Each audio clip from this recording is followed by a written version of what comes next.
Hey guys, Vishnu here, and today we have how Bluetooth works. It is really similar to Wi-Fi, which I have linked in the top right corner, but it has a few key advantages and disadvantages over Wi-Fi. So let's get right into it.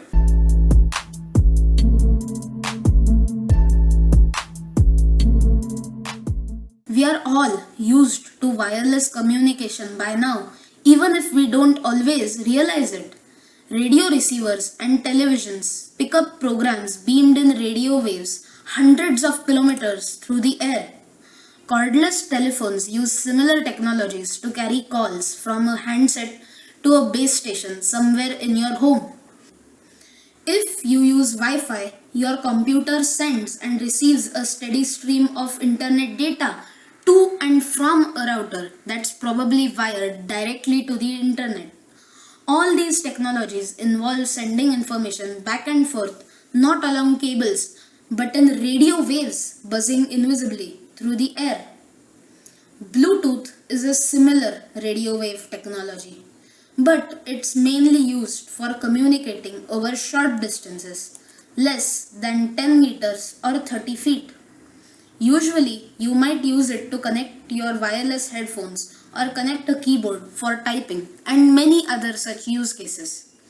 Electronic gadgets that work this way have built-in radio antennas with transmitters and receivers so that they can simultaneously send and receive wireless signals to other Bluetooth gadgets.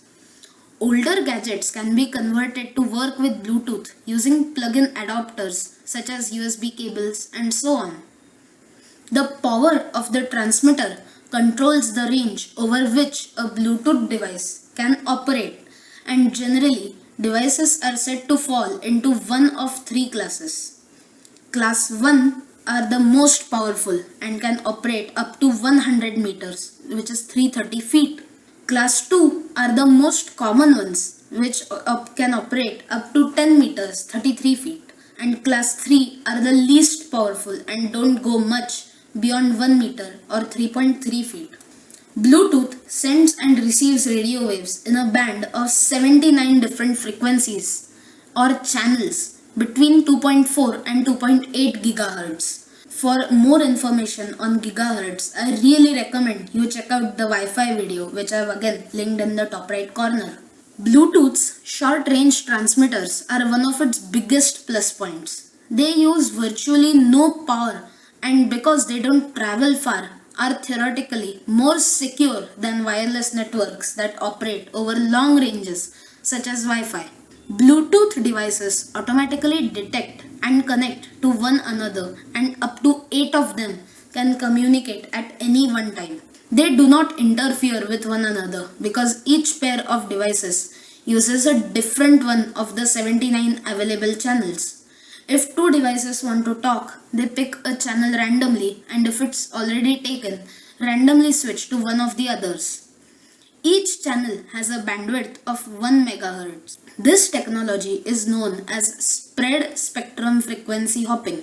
Each channel usually performs 1600 hops per second to minimize the risk of interference from other electrical appliances and also to improve security.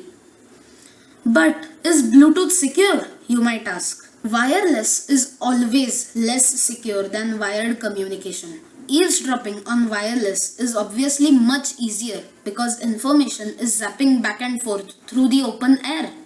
All you have to do is be in range of a wireless transmitter to pick up its signals.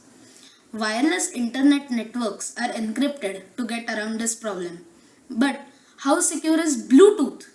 Like Wi-Fi, communications are encrypted too, and there are numerous other security features. You can restrict certain devices so that they can talk only to certain other trusted devices. For example, allowing your cell phone to be operated only by your Bluetooth headset and no one else's. This is called device level security. You can also restrict the things that different Bluetooth gadgets can do with other devices using what's called service level security. Generally though, providing you take reasonable and sensible precautions if you use Bluetooth devices in public areas, Security should not worry you too much. Whenever you are online and are using a hotspot, you are always at risk of being spied upon by people. This is why I recommend you use a VPN, as it is one of the easiest and smartest ways to protect personal data. The VPN that I recommend is Surfshark, as it provides a really great service, has affordable plans, and also has extra features like ad blocking. If you use the links in the description, you can get discounts up to 80%, and they also help the channel out. So make sure you use the links down below. And that's how Bluetooth works in a nutshell. I feel like these videos are getting more centered towards what rather than how. Anyways, let me know what you think down in the comments, and suggestions for improvements are greatly appreciated. Anyways, I will see you in the next one.